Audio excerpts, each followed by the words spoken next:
Hello friends, आज की biochemistry class में हम विटामिन टॉपिक के बारे में डिस्कशन करने वाले हैं। ये एक ऐसा टॉपिक होता है जिससे एग्जाम में क्वेश्चन बहुत सारे बनते हैं। ऑब्जेक्टिव टाइप जितने भी क्वेश्चन बनते हैं विटामिन से वो बहुत ही अच्छे क्वेश्चन होते हैं और ऐसे क्वेश्चन जो बड़ी आसानी से हम कर सकते हैं।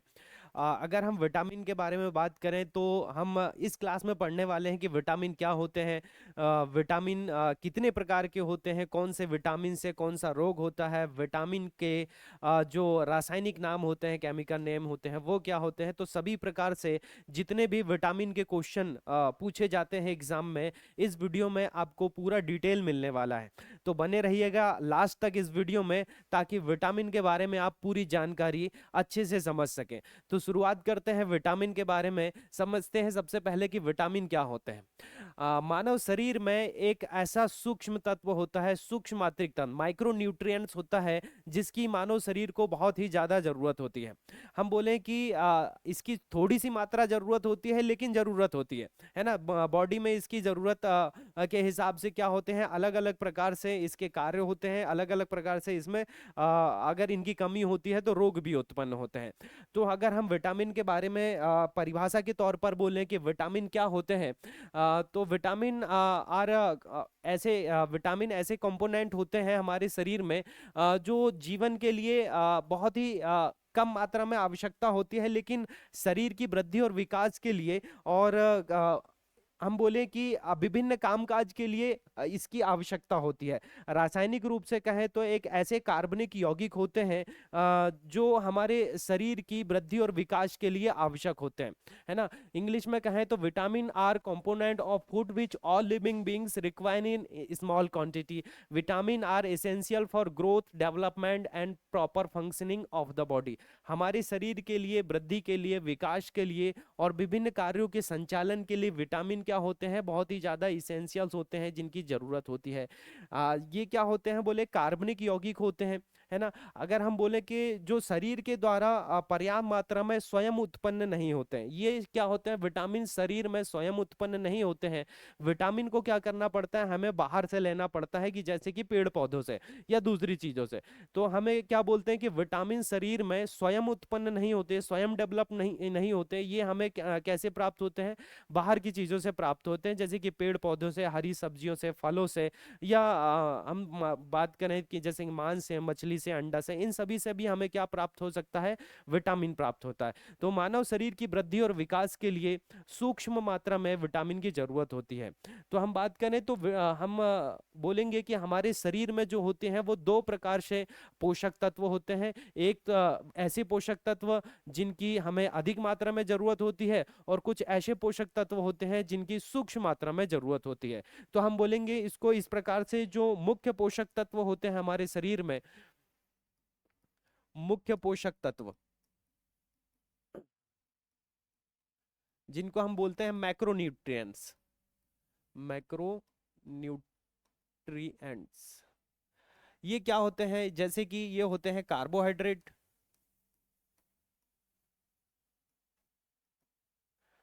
प्रोटीन और फैट। ये तीनों जो होते हैं इनकी हमें अधिक मात्रा में आवश्यकता होती है। लेकिन जो सूक्ष्म मात्रिक तत्व होते हैं, जिनकी कम मात्रा में जरूरत होती है, सूक्ष्म पोषक तत्व, सूक्ष्म पोषक तत्व जो होते हैं, इनको हम बोलते हैं माइक्रो न्यूट्रिएंट्स, जैसे कि विटामिन, मिनरल्स और फाइबर्स, है ना। कार्बोहाइड्रेट में हम बात करें तो जैसे कि शर्करा हो गया, प्रोटीन हो गया या फैट हो गया, है ना, इन्हें हम क्या कहते हैं, मुख्य पोषक तत्व। ऐसे पोषक तत्व जिनकी हमारे शरीर को अधिक मात्रा में आवश्यकता होती है। बिना कार्बोहाइड्रेट के, प्रोटीन के, फैट के हम अधिक लंबे समय तक सही से हमारी बॉडी काम नहीं कर सकती। लेकिन जो सूक्ष्म मात्रिक तत्व होते हैं, जिनको हम सूक्ष्म पोषक तत्व या माइक्रो न्यूट्रिएंट्स कहते हैं, जैसे कि विटामिन, मिनरल्स या फाइबर्स वगैरह, इनके द्वारा भी हमारे शरीर में क्या होते हैं, बहुत सारी प्रक्रियाएं चलती हैं। इनके द्वारा हमारे शरीर में जो विभिन्न क्रियाएं होती हैं, उनके वो सभी क्रियाएं जो होती है ये इनके लिए जरूरी होती है, किसके लिए? सूक्ष्म पोषक तत्व के लिए हमारे शरीर में विभिन्न क्रिया, तो इनकी उपस्थिति और इनकी उपस्थिति, दोनों की उपस्थिति हमारे शरीर में अनिवार्य होती है, लेकिन अधिक मात्रा में जो होते हैं वो मुख्य पोषक तत्व, और जो कम मात्रा में हमारे शरीर के लिए जरूरी होते हैं ये सूक्ष्म पोषक तत्व कहलाते हैं। तो विटामिन के बारे में कुछ और जानकारी जो एग्जाम में पूछी जाती है, समझते हैं विटामिन क्या है। विटामिन एक लैटिन भाषा का शब्द होता है। विटामिन क्या है? एक लैटिन भाषा का शब्द है जो बना हुआ है बीटा। बीटा का मतलब होता है लाइफ, और एमीन का मतलब होता है जीवन के लिए आवश्यक। तो जो जीवन के लिए आवश्यक होता है उसको ही हम क्या बोलते हैं? हम बोलते हैं विटामिन बोलते हैं। विटामिन क्या होते हैं? बोले ये कार्बनिक पदार्थ होते हैं, हमारे शरीर को, हमारी शरीर को इसमें सूक्ष्म मात्रा में आवश्यकता होती है, थोड़ी मात्रा में इसकी आवश्यकता होती है, लेकिन ये शरीर की समस्त जितनी भी प्रकार की मेटाबॉलिक रिएक्शन होते हैं, जितनी भी प्रकार की उपापचय क्रियाएं होती हैं, उनको कंट्रोल करने का काम करते हैं, नियंत्रित करने का काम करते हैं। इनकी कमी से, विटामिन की कमी से हमारे शरीर में विभिन्न प्रकार के रोग उत्पन्न हो सकते हैं, है ना। तो विटामिन हमारे शरीर के लिए क्या होते हैं? बहुत ही ज्यादा जरूरी होता है। विटामिन की खोज सबसे पहले किसने करी? तो इसके लिए दो वैज्ञानिकों का नाम बताया जाता है कि सबसे पहले ल्यूनिन ने 1881 में, और होपकिंस ने 1912 में विटामिन के बारे में खोज करी कि विटामिन ये होते हैं। लेकिन विटामिन जो नाम दिया सबसे पहले, विटामिन नाम जो दिया वो दिया है फंक ने। तो ये क्वेश्चन भी पूछा जाता है कि विटामिन का नाम सबसे पहले किसने दिया हुआ है, तो हम बताएंगे किसने? फंक ने। विटामिन का अध्ययन क्या कहलाता है? विटामिन का अध्ययन कहलाता है विटामिनोलॉजी। जैसे वायरस का अध्ययन वायरोलॉजी कहलाता है, उसी प्रकार से जो विटामिन का अध्ययन कहलाता है वो क्या कहलाता है? विटामिनोलॉजी।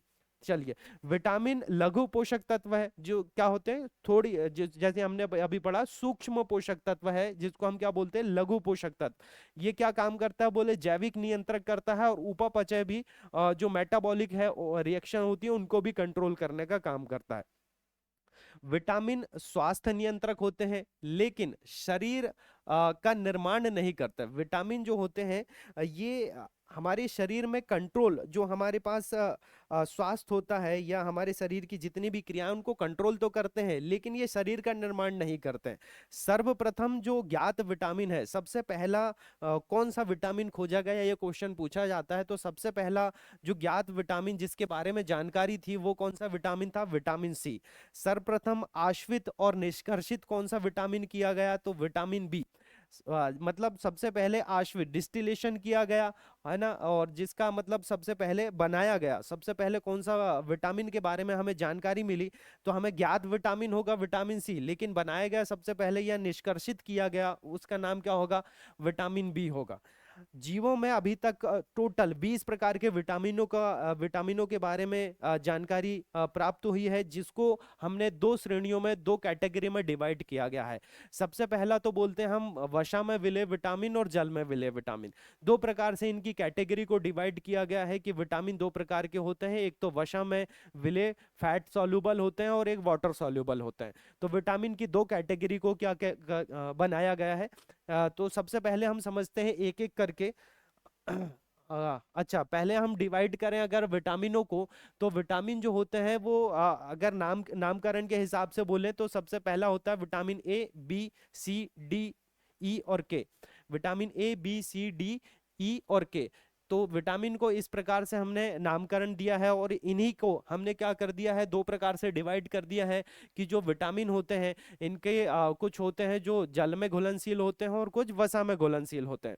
तो अगर इनके रासायनिक नामों के बारे में अगर बात करें, जो एग्जाम में पूछे जाते हैं कि विटामिन के रासायनिक नाम कौन कौन से होते हैं, तो हमारे सामने लिखा हुआ कि विटामिन ए का जो रासायनिक नाम होता है वो क्या होता है? रेटिनॉल।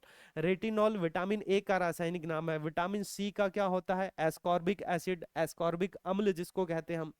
विटामिन डी का रासायनिक नाम कैल्सीफेरॉल होता है। विटामिन ई का टोकोफेरॉल। और विटामिन के का नाम जो होता है फिनोक्विनोन। इसका एक और नाम होता है, कौन सा नाम होता है? फाइटोनाडियोन, है ना। तो इसका अधिक प्रचलित नाम जो होता है वो क्या होता है, फिनोक्विनोन। अगर विटामिन के बारे में बात कर रहे हैं तो हम साधारण तौर पर फिनोक्विनोन बोलेंगे। हालांकि ये विटामिन के जो होता है के 1 के 2 इस प्रकार से अलग अलग कैटेगरी में होता है, लेकिन अगर साधारण विटामिन के बारे में बात करें कि विटामिन के का नाम क्या होगा, तो आप बोलेंगे फिनोक्विनोन या फाइलोक्विनोन भी बोला जाता है ना। तो इंग्लिश नाम यहाँ पर लिखा हुआ, मैं हिंदी में भी लिख देता हूँ। इसका नाम क्या है, रेटिनॉल, एस्कॉर्बिकम।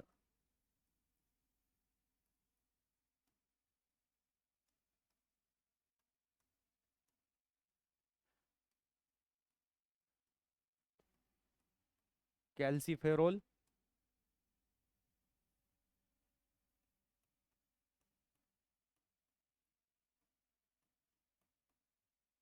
फिनोक्विनोन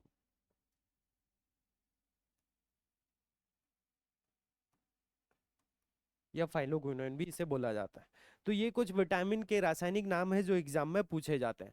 विटामिन बी जो होता है, इसमें देखिए ए बी हमने यहाँ पर नहीं लिखा है। विटामिन बी जो होता है उसकी अलग अलग प्रकार की कैटेगरी होती है, उसको हमने अलग एक चार्ट में देखा हुआ है। यहाँ पर देखिए, विटामिन बी जो है वो इस प्रकार से बना हुआ है कि vitamin B1 B2 B3 B5 B6 B7 B9 और B12, इसको हम सभी विटामिन को विटामिन बी कॉम्प्लेक्स के नाम से जानते हैं, जो क्या होते हैं, विटामिन बी को अलग अलग कैटेगरी में डिवाइड करता है। जैसे विटामिन B1 का जो नाम होता है, रासायनिक नाम, साइंटिफिक नेम जो होता है विटामिन बी का, उसका नाम क्या है, थाइमिन। विटामिन B2 जो नाम है राइवोफ्लेविन, क्या नाम होता है विटामिन B2 का, राइवोफ्लेविन। B3 का नाम होता है नियासिन। B4 नहीं होता, B4 के बाद कौन सा विटामिन होता है, सीधा B5 होता है, जिसका नाम क्या होता है, पेंटोथेनिक एसिड। क्या नाम होता है, पेंटोथेनिक एसिड होता है। B6 का नाम क्या हो रहा होता है, पायरोडॉक्सिन।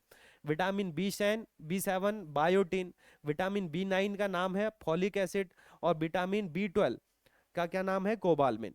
तो ये जो रासायनिक नाम है ये एग्जाम में पूछे जाते हैं, तो आप इन्हें अच्छे से एक बार सभी विटामिनों के नाम को आप नोट डाउन कर सकते हैं या अच्छे से पढ़ सकते हैं, क्योंकि ये नाम जो होते हैं एग्जाम में जरूर पूछे जाते हैं कि विटामिन बी जो होते हैं उसको कितने प्रकार से, B1 B2 B3 B5 B6 B7 B9 और B12, इस प्रकार से कैटेगरी में बनाया गया है, और इन सभी के क्या है, अलग अलग रासायनिक नाम होते हैं, है ना। चलिए आगे बढ़ते हैं हम विटामिनों के बारे में। विटामिन का जो क्लासिफिकेशन है, वर्गीकरण है, जैसे कि हमने बताया कि विटामिन जो होते हैं वो दो प्रकार से होते हैं। एक तो जल में घुलनशील होते हैं, और एक कौन से, वसा में घुलनशील होते हैं। जो जल में घुलनशील होते हैं वो दो प्रकार के विटामिन होते हैं, विटामिन बी और विटामिन सी। बाकी जो विटामिन होते हैं वो कैसे होते हैं, वो वसा में घुलनशील होते हैं। जैसा कि नाम से ये स्पष्ट है कि जो जल में घुलनशील, वाटर पानी में घुलनशील होंगे, तो उन्हें हम क्या बोलेंगे, जल में घुलनशील या वाटर सॉल्युबल विटामिन बोलेंगे। इनके दो प्रकार से उदाहरण बोल सकते हैं हम, जैसे कि बायोटिन, प्रोटीन, कार्बोहाइड्रेट, और वसा के चयापचय या मेटाबॉलिक जो रिएक्शन होती है, इनके गठन को बढ़ाता है। इसकी जो कमी से होने वाला रोग होता है, जैसे कि आंतों में सूजन, इन्फ्लेमेशन ऑफ इंटेस्टाइन, इसकी कमी से कौन सा हो जाता है रोग, आंतों में सूजन हो जाती है, किसकी, बायोटिन की कमी। अभी हमने थोड़ी देर पहला बायोटिन किसका नाम होता है, बायोटिन नाम होता है किसका, B7 का। तो इसकी कमी से होने वाला जो रोग हो जाता है वो कौन सा होता है, आंतों की सूजन होती है, इन्फ्लेमेशन ऑफ इंटेस्टाइन होता है ना। तो ये कौन सा विटामिन होता है भाई, ये होता है वाटर सॉल्युबल विटामिन। इसी प्रकार से एक जल में घुलनशील विटामिन है विटामिन सी। जैसे इसके बारे में बताया गया है कि कोलेजन निर्माण करता है, ये घाव भरता है, हड्डियों के निर्माण में सहायता करता है, मजबूत प्रतिरक्षा, जो इम्यून सिस्टम है उसको बनाने के लिए महत्वपूर्ण होता है, आयरन के अवशोषण में भी मदद करता है। इसकी कमी से भी बहुत सारे रोग हो सकते हैं, जैसे कि स्कर्वी हो सकता है, ब्लीडिंग ऑफ गम्स होता है, मसूड़ों में सूजन आती है, मसूड़ों से खून निकलने, या पायरिया की रोग हो सकता है। तो विटामिन सी जो है वो अनेक प्रकार के काम करता है, इसके बारे में थोड़ा और आगे डिटेल से हम समझेंगे। अभी हम ये समझते हैं कि जो जल में घुलनशील विटामिन होते हैं ये केवल दो प्रकार के होते हैं, कौन से, विटामिन बी और विटामिन सी। दोनों विटामिन कैसे होते हैं, जल में घुलनशील होते हैं। तो फिर वसा में घुलनशील विटामिन कौन कौन से होते हैं उनको भी देख लेते हैं। चलिए थोड़ा सा और आगे यहाँ पर जल में घुलनशील विटामिनों के बारे में दिया हुआ है, जैसे कि नियासिन विटामिन जो होता है यह कोशिकाओं की वृद्धि के लिए आवश्यक होता है ना। और इसकी कमी से कौन कौन सा रोग हो सकता है, जैसे कि पैलेग्रा हो सकते हैं, दस्त हो सकते हैं। इस प्रकार की जो समस्या है वो इसकी कमी से हो सकता है। तो पैलेग्रा रोग के बारे में पूछा जाता है कि ये किस विटामिन की कमी से होता है, तो आपको बोलना पड़ेगा कौन सा, नियासिन विटामिन की कमी से। एक होता है फॉलिक एसिड जो न्यूक्लियोटाइड संश्लेषण के लिए आवश्यक होता है, इसकी कमी से गर्भावस्था के दौरान इसकी कमी से जो भ्रूण होता है, एम्ब्रियो जो होता है, इसके तंत्रिका तंत्र पर असर पड़ता है ना।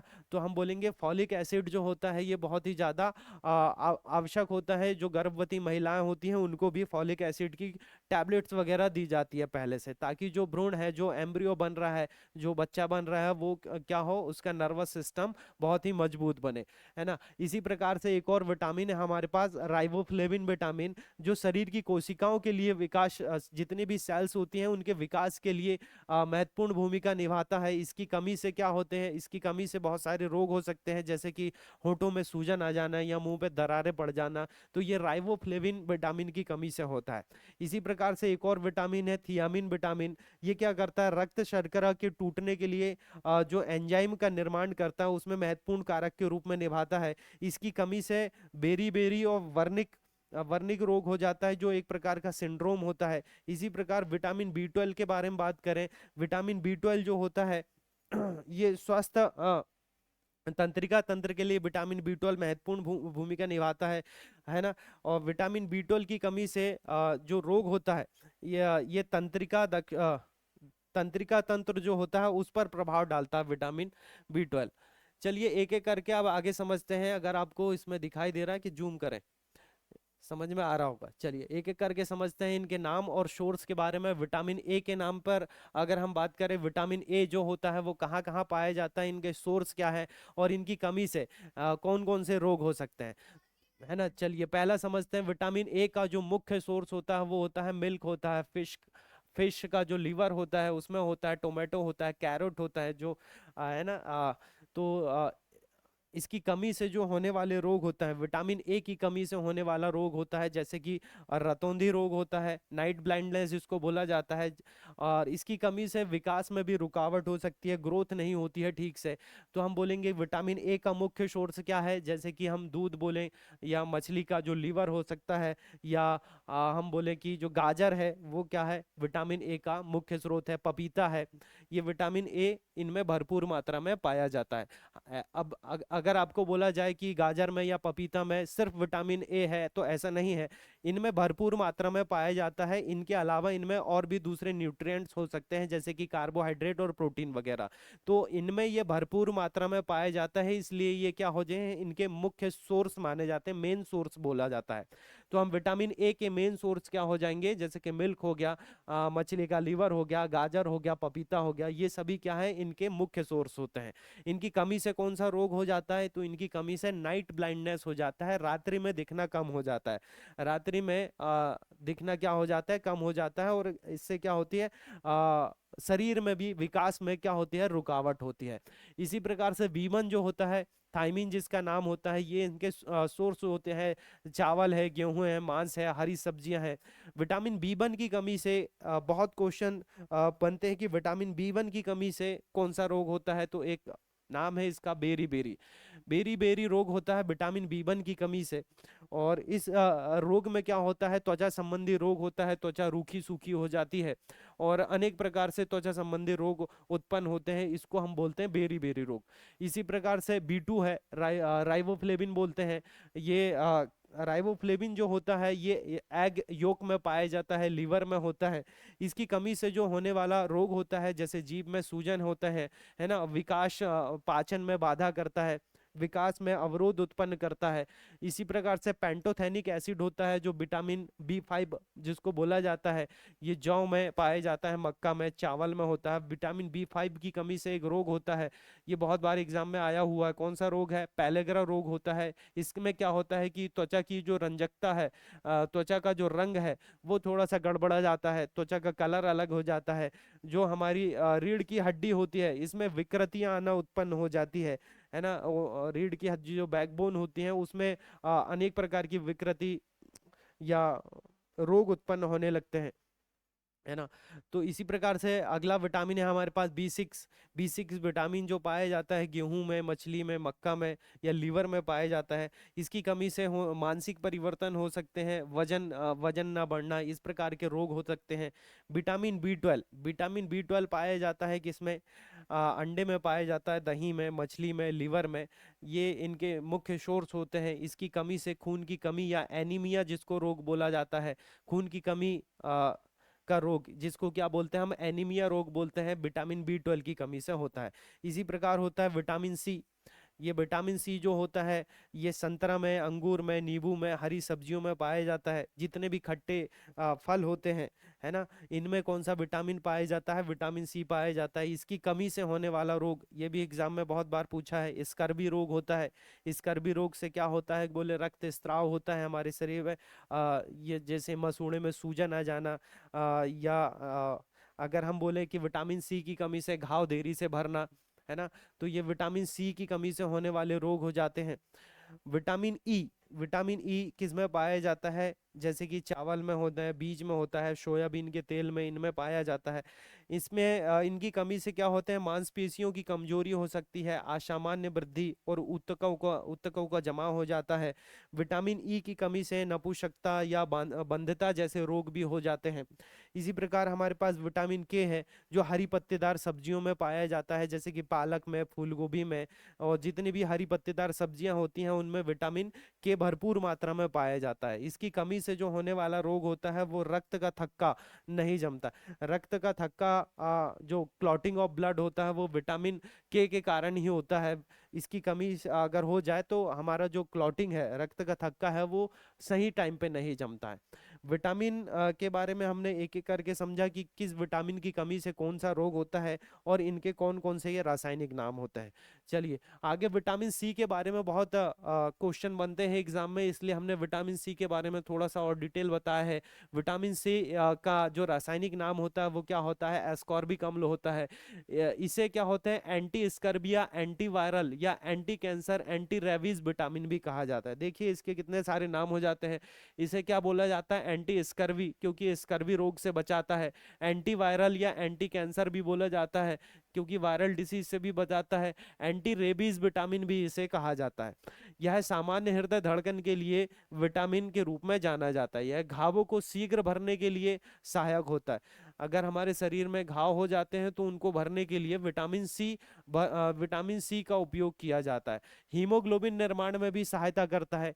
संयोजी ऊतक जो होते हैं उनके निर्माण में भी सहायता करता है। ऊष्मा और प्रकाश से ये क्या हो जाता है? नष्ट हो जाता है। अगर ज्यादा लंबे समय तक अगर इसे प्रकाश में रखा जाए या धूप में रखा जाए या इसमें ऊष्मा दी जाए तो ये क्या हो जाता है? नष्ट हो जाता है। इसकी कमी से होने वाला रोग कौन सा होता है? तो मसूड़ों के रोग हो सकते हैं, दांतों दांतों में रोग हो सकते हैं। जैसे मसूड़ों में जो रोग होता है ना, मसूड़ों में सूजन आ जाती है या ब्लड निकलने लगता है, तो मसूड़ों के रोग हम इसको बोलते हैं, या फिर बोलेंगे हम स्कर्वी रोग होता है ना। तो विटामिन सी की कमी से होने वाला रोग स्कर्वी रोग या मसूड़ों के रोग हो सकते हैं। चलिए, इसकी जो सोर्स होते हैं वो क्या है? आंवला है, टमाटर है, संतरा, नींबू, अमरूद, आलू चावल, आलू चावल नहीं, टमाटर है, हरी सब्जियां जितनी भी होती हैं इनमें थोड़ी मात्रा में पाया जाता है। अधिक मात्रा में अगर लेना है तो जितने भी खट्टे फल है, जैसे कि आंवला हो गया, संतरा हो गया, नींबू हो गया, इनमें भरपूर मात्रा में विटामिन सी जो होता है वो पाया जाता है। जब कटे हुए फलों को अधिक लंबे समय तक रखा जाता है तो विटामिन सी नष्ट हो जाता है ना। अधिक लंबे समय तक अगर फलों को रख दिया जाए तो विटामिन सी कैसे हो जाता है? नष्ट हो जाता है। सर्दी होने पर एस्पिरिन या एंटीबायोटिक का प्रयोग करते समय साथ में विटामिन सी का भी प्रयोग करते हैं, जिससे उन दवाओं का असर जो होता है वो बढ़ जाता है। इसलिए क्या होता है, जब भी एंटीबायोटिक दी जाती है तो उसमें विटामिन सी अगर साथ में ले लिया जाए तो उन दवाओं का असर जो होता है वो बढ़ जाता है। एक शराबी व्यक्ति के शरीर में विटामिन सी की कमी हो सकती है। ऐसा जरूरी नहीं है कि कमी हो जाए, अगर ऊपर से ले लिया जाए विटामिन तो भरपूर मात्रा में मिल भी सकता है। चलिए, इसकी दैनिक मांग जो होती है 40 मिलीग्राम डेली के हिसाब से हमें विटामिन सी लेना चाहिए। जो जल में घुलनशील विटामिन होते हैं वाटर सॉल्युबल विटामिन जो होते हैं ये हमारे शरीर में डेली इनकी रिक्वायरमेंट होती है, क्योंकि ये हमारे शरीर में काम करके हमारे शरीर से रोज क्या हो जाते हैं, बाहर हो जाते हैं। तो जो जल में घुलनशील विटामिन होती है इनकी प्रतिदिन हमारे शरीर में मांग होती है। तो इसी प्रकार हमने समझा कि विटामिन सी की जो दैनिक मांग होती है, डेली हमें विटामिन सी कितनी मात्रा में चाहिए, तो 40 मिलीग्राम विटामिन सी हमारे शरीर में डेली इनकी आवश्यकता होती है ना, जरूरी से होती है। अब कुछ क्वेश्चन है विटामिन के बारे में कि कौन सा विटामिन ऐसा है जो महत्वपूर्ण आ, मस्तिष्क के लिए विकास के लिए मदद करता है। मस्तिष्क के विकास के लिए ऐसा कौन सा विटामिन है जो महत्वपूर्ण भूमिका निभाता है, तो विटामिन B6, B9 और B12। ये तीन विटामिन ऐसे हैं जो मस्तिष्क के स्वास्थ्य के लिए बहुत ही आवश्यक होते हैं, इसलिए इन्हें हम क्या कहते हैं, मस्तिष्क विटामिन के रूप में भी जानते हैं, है ना। एक और क्वेश्चन है हमारे पास कि ब्यूटी विटामिन या रिप्रोडक्टिव विटामिन किसे कहते हैं, है ना। ब्यूटी विटामिन या रिप्रोडक्टिव विटामिन, विटामिन ई को हम क्या कहते हैं, विटामिन ई, इसका आंसर क्या है, विटामिन ई। विटामिन ई को हम क्या कहते हैं, ब्यूटी विटामिन या रिप्रोडक्टिव विटामिन। ब्यूटी विटामिन क्यों कहते हैं, क्योंकि इसकी त्वचा संबंधी जितने भी रोग होते हैं या त्वचा में जितनी भी समस्याएं होती हैं उनका निवारण विटामिन ई के द्वारा किया जा सकता है। या रिप्रोडक्टिव विटामिन इसको इसलिए कहा जाता है क्योंकि ये प्रजनन संबंधी जितनी भी रोग होते हैं उनके उनके निवारण के लिए इसका उपयोग किया जाता है। या विटामिन ई अगर हम भरपूर मात्रा में लेते हैं तो प्रजनन संबंधी जितनी भी बीमारियां होती हैं, जैसे नपुंसकता या बंधता जो होती है, उनको रोका जा सकता है। तो इसलिए इसे हम क्या कहते हैं, प्रजनन विटामिन या रिप्रोडक्टिव विटामिन के रूप में भी इसको जानते हैं, है ना। तो विटामिनों के बारे में पूरी डिटेल हमने अच्छे से समझ चुका है कि विटामिन जो होते हैं ये हमारे शरीर के लिए कितने आवश्यक होते हैं और इनकी कमी से विभिन्न प्रकार के रोग भी हो जाते हैं। सभी विटामिनों के बारे में, इनके मेन सोर्स और इनके जो रासायनिक नाम होते हैं ये एग्जाम में जरूर पूछे जाते हैं। तो विटामिन जो होते हैं हम दो प्रकार से डिवाइड किए हैं, है ना। बी और सी जो होते हैं वो जल में घुलनशील होते हैं, बाकी A, D, E और के जो होते हैं ये वसा में घुलनशील होते हैं। विटामिन के जो होता है, विटामिन के ये रक्त के थक्के को जमाने के लिए आवश्यक होता है, इसलिए विटामिन के भरपूर मात्रा में हमें लेना चाहिए। हरी पत्तेदार सब्जियां जो होती हैं इनमें भरपूर मात्रा में विटामिन के पाया जाता है। इसी प्रकार से विटामिन ए जो होता है ये पाया जाता है किसमें, मिल्क में पाया जाता है या कैरोट में पाया जाता है। तो इनके जो मेन सोर्स होते हैं इनको हमें अच्छे से याद करना है कि मेन सोर्स कहाँ कहाँ पर कौन कौन से होते हैं, और इनकी डिफिशियंसी से, इनकी कमी से होने वाले जो रोग होते हैं ये दोनों एग्जाम में पूछे जाते हैं। तो दो चीजें आपको याद रखना है, कौन सी, कि विटामिन के मेन सोर्स और इनकी कमी से होने वाला रोग, है ना। तो जैसे ये क्वेश्चन बार बार पूछा गया है कि बेरी बेरी रोग किससे होता है या पैलेग्रा रोग किससे होता है, तो ये आपको याद रखना है। तो विटामिन के बारे में हमने आज की क्लास में पूरा डिटेल से समझा कि विटामिन क्या होते हैं, इनकी कमी से होने वाले रोग क्या होते हैं। हालांकि विटामिन बहुत ही छोटा टॉपिक है, लेकिन एग्जाम में जरूर पूछा जाता है कि किस विटामिन की कमी से कौन सा रोग होता है और इनके मेन सोर्स क्या होते हैं, है ना। तो आज की इस क्लास की PDF आपको मिल जाएंगी इसी वीडियो में। तो मिलते हैं हमारे नेक्स्ट वीडियो में।